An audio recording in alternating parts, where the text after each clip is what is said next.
Hello, everybody. This is Julie D, and welcome to my Inner Circle speaker series.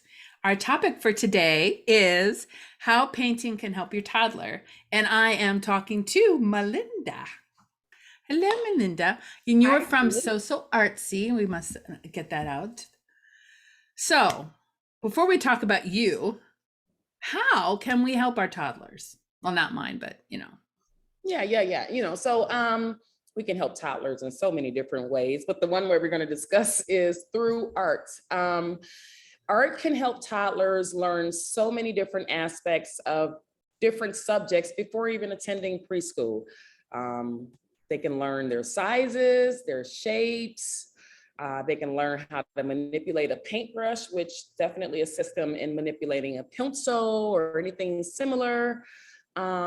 And it's like a podium for them to be able to discover, their creativity. It's like a podium. So that's like one of several ways that art can help toddlers. well, when I think of toddlers painting, I think of mess. How can you keep the mess down? Well, that's the thing. So that's a good Yeah. question. So that's like what you have to expect. So when you go into it, you definitely don't want to go into it thinking about how to keep the mess down. Maybe not even minimizing the mess. Let's go Right. into it thinking about the mess is going to be fun. It's going to be a huge mess. The more of a mess is going to be, the more fun it's going to be. So maybe you can go into it prepared, maybe working on the floor or outside on the ground. That's my favorite. We do things on the floor in the studio all the time, probably about 4 times a week. For some reason, in the beginning, when I first started, I did not adhere to doing things on the floor. We would be at the table, smaller chairs. But for some reason, I noticed with toddlers, they would gravitate towards going to the floor. And at that point, I started putting down like tablecloths, tarps, anything you have at home you can use. An old sheet. Towels, beach towels, sheets, anything, an old sheet, something like Right. that. And you just put it down on the floor or even outside on the ground. Maybe you don't want paint on your driveway or your walkway or something. And they gravitate towards the ground area and they find it more comfy there. They can spread out, they can drop things there, they can flick things there, and they don't have to worry about, oh my gosh, did I make a mess? Should I have done that? So it's really, really a lot of freedom for them when you just put them on the floor, you spread something out, something protect your floor. And again, it doesn't have to be a tablecloth. It can be anything you can think of that will protect the floor. Then you have some people that don't mind it getting on the floor. So, Right.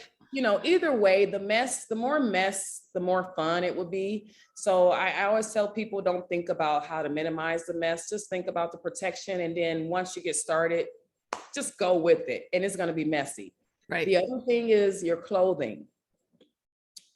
You have aprons. We do utilize aprons. We always use aprons. But then I have some professional toddlers, professional artists, professional toddlers that are artists, and they'll tell you, I don't need an apron.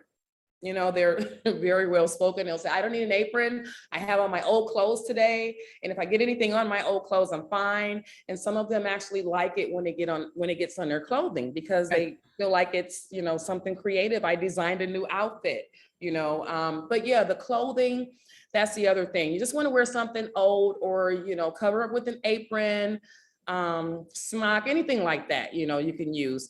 I've had kids come in with a big, huge, overgrown t-shirt and they just throw it on over their clothes, and that's pretty much how you minimize, getting anything on your clothing as far as that goes. Yeah, Uh, I remember at some age in school or whatever, them asking to bring a paint shirt.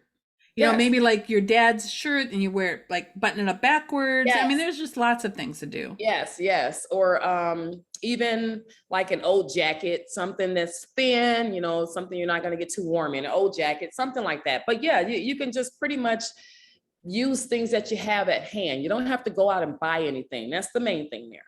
Right, right, right.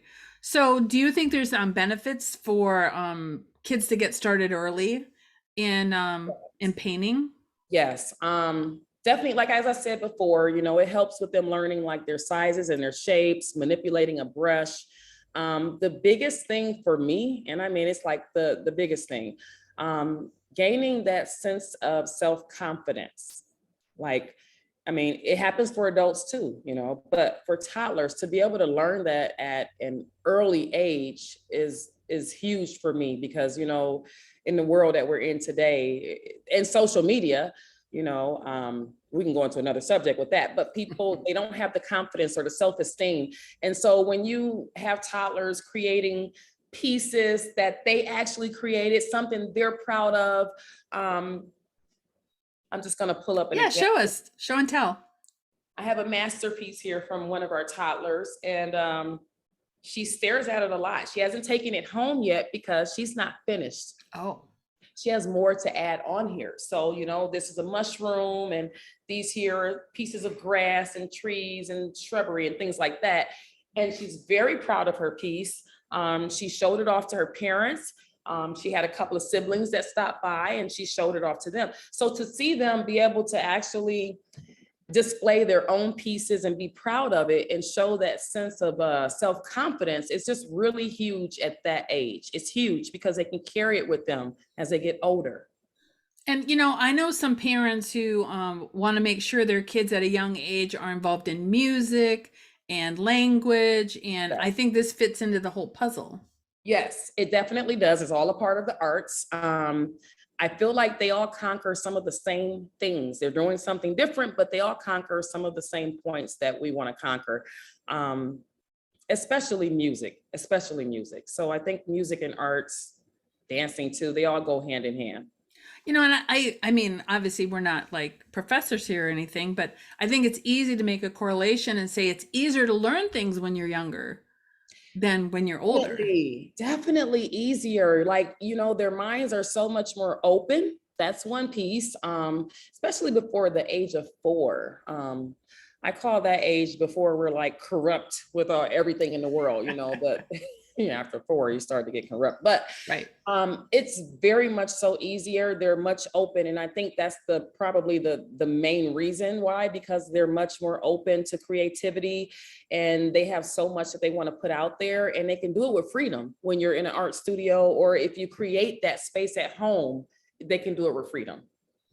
Now, obviously when students or, kids create something, obviously you should praise them, but I think sometimes people go like overboard and the kid just like makes a couple marks and they're like, oh my gosh, that's like wonderful. And it's like deep down inside, I think the kid knows that it's like not true. It's like, I haven't even started yet. Okay, that's a great example. That's so funny. It's funny because sometimes people will, they will overdo it. That's amazing. That's just wonderful. Oh my gosh, I can't believe you created that, kind of thing. It just takes me back to this one specific student. And like you just said, they kind of know that it's not all that amazing. They kind of know it. But then here's the other thing.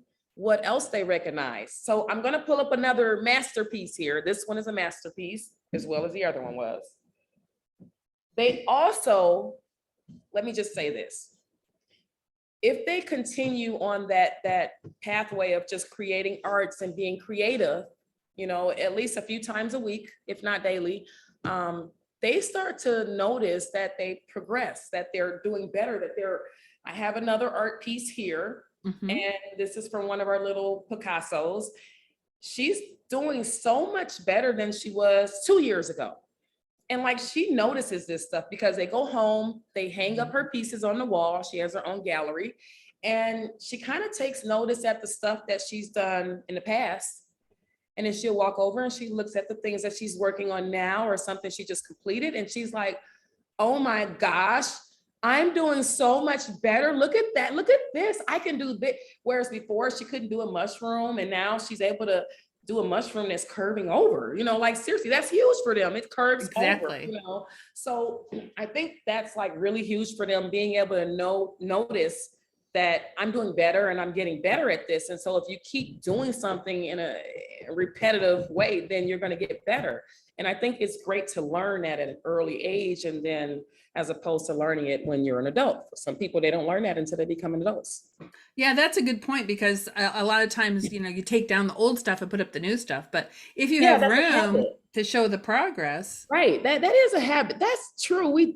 Yeah. We do, we will. We'll go and Yeah. remove the old, oh, let's put Right. the new one up. But you Right. know, that's true. So with art, I always tell people, whether it's an adult or a kid,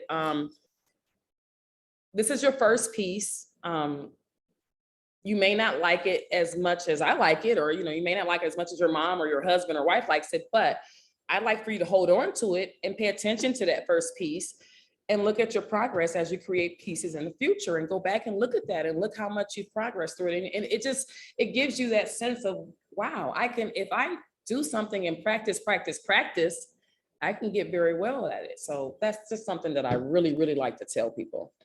Yeah, I know. I've subbed for art teachers before, and I would love that. You know, I'd love subbing for the art teacher, being in the because that was my favorite class going to school Oh, was that's your art. favorite. That's why we get Oh, along so well. okay. Okay. Now I know. And I just, that's like the best. Well, between that and the library, those are my two faves. Home ec, not so much, but in Wait, fact, that's I used to cooking leave piece. home ec. I used to get a pass and go to the art room. Oh my good. I would leave home ec and go to the library. Reading and Look art at was, you. yeah, I couldn't Yeah. do the I cooking could or not sewing sew. or no Oh, no. I mean, I choice could I made. cook. I didn't need No, that I to show me how to cook, but it didn't. always made me, because it's like, it just wasn't my thing. But anyways, I would, sub for the art teachers. And so I would talk to the kids, and I actually found out that some kids did not like art. And I'm like, how could you not like art? And I think it's because maybe I'm just, again, I'm not professional, I'm not whatever, but maybe they've gotten negative feedback from people, or, somebody's said, oh, that's no good, you're not an artist. And, we keep these, memories that we really should discard and just, Yeah, yeah. so, what do you think about that? Well, like you said, we keep those memories. Those memories kind of dictate, how we see things when we're older. That's a sad piece, especially if it's when you're really, really young. We don't forget. And my thing is that I just lost my train of thought and I forgot the question. We were talking about like kids not loving art, and it's because they have, Okay. they're thinking that they're Okay. not good at it, I think. Okay, so I have an example for that one. So I have this one student. She's been with us for about a little bit over 3 years. And I can't really say I know where it comes from with her, because I don't know her past and what was going on. But one thing I did notice is that in the beginning, she hated it. It was almost like she was being forced to just do an extracurricular activity. You Right. got to get out, you got to do something. And, sometimes that's what parents do. We make them go out and do those things. So, and I think it's good sometimes. Yes. So she hated art. She voiced that when she got in here. You could tell when she was working on her pieces that this wasn't something she really wanted to do. But the funny part is that once she kind of, I would say maybe about 2 months after painting and getting, the classes in and coming in with mom, some days she didn't come in with mom. So I noticed that when she wasn't with mom, she started to get into it a little bit more. Nothing, mom didn't do anything wrong. It was nothing Right. like that, it's just that when she was alone, she got into it a little bit more. Her focus was there. She wasn't so focused on what was going on outside of her painting. And after about a year or so, it was more than just her focus was there. It was more about, I did that, because I'm going to show you something in a minute, but it was more about like, I did that. I remember I couldn't draw a tree. Oh my gosh. So I can do art. And so what I'm thinking is that the reason they don't like it is because they feel like they can't do it. Yeah. Sort of like that thing where I'm going to talk about food. I'm a food addict. So sort of like that thing where you look at a certain food and it looks a certain way. So you just assume, oh, I don't like that. No, I'm not going to like that, and then you taste it and you like it, you taste it and you like it. So it reminds me of that, where how she went from just, I despise art. I hate art. This is not my thing. And she went right into, after being more focused and learning more and being able to draw something she couldn't draw before, it was more about, I love art. I like this. And I want to show you a piece from her that she did not take home because she's admiring it so much. She wants to see it in an art studio when she walks in, and it needs to hang on a wall in a studio. I'll be right back. And you still can hear me. And here it is. Wow. So this is her. So this is our little canvases that we sometimes use with the smaller kids, but she did have a sibling here that kind of brought out some points about the nose was uneven or the ear, but it did not matter to her. The sense of confidence That's was good. I'm glad she didn't listen to She that. already gained the confidence. No one Right. could tell her that my elephant was ugly. My elephant is beautiful. I drew this. This is mine. This is my piece, and it's going to hang up in an art studio. Wow. Well, Question. I'm kind of making me feel guilty for saying that I don't like home ec and it's not my thing. It's like, Yeah, maybe we should have yeah. spent more time in home ec. Yeah, Maybe we maybe could have so. gotten that sewing down. Yeah, maybe I could get those shorts, those ugly shorts that I got. I can fix them or something like that. Well, see, for me, my mom was a really good sewer, and my sister, who was 6 years older than me, was really good. And I don't know. I mean, I tried. I did try. We had a sewing machine, and I made a couple things, and I don't know. I guess we don't have to be good in everything. You don't, and that's the thing, you pick and choose, but Right. at least try something new. And Right. you just said the key word, I at least tried it. So, you can appreciate it. You tried it. Okay, so here's the other thing. I never considered myself an artist because my brother could draw anything, and he, in my mind, was an artist. And I just kind of played around with things. But it turned out like I really, the stuff I did, and my parents used to call it floor tile. Because I would make this cool background, kind of like this background. I would make background stuff, and it was like floor tile. But you know what that ended up being, Melinda? And we didn't even know it at the time, is because there was no computers back then. Yes. But I started making websites and I started designing the backgrounds. The backgrounds of the websites. Now, isn't that something? See where that took? Now that's interesting. Yes. Yeah. Yes, exactly. So it's like I still have a hard time calling myself an artist because of that whole, my baggage and stuff. But because I can't draw. That's all it is. It's just baggage. It is. It totally is. So believe it or not, our time is almost up. See, and you didn't say you were going to have much to talk about. Okay, well, before we go anywhere, I just want to I kind of want to get some information out there. Yes, please. Let people know who we are. We're So Artsy Paint Studios. We are located on Route 82 in Northfield, Ohio, very close to Macedonia. Our website is soartsy.com. Email, if anyone wanted to email with questions or even about, having an event here, because we do lots of birthday parties, we do lots of meetings, and we do lots and lots of team building events with different corporate places and companies and businesses. You can email at pm@soartsy.com. And phone number 330-212-0385. And the last thing is, go ahead and follow us on Facebook or Instagram or even Twitter. Again, we have lots of ideas that people could actually take upon to create a party here or host a party.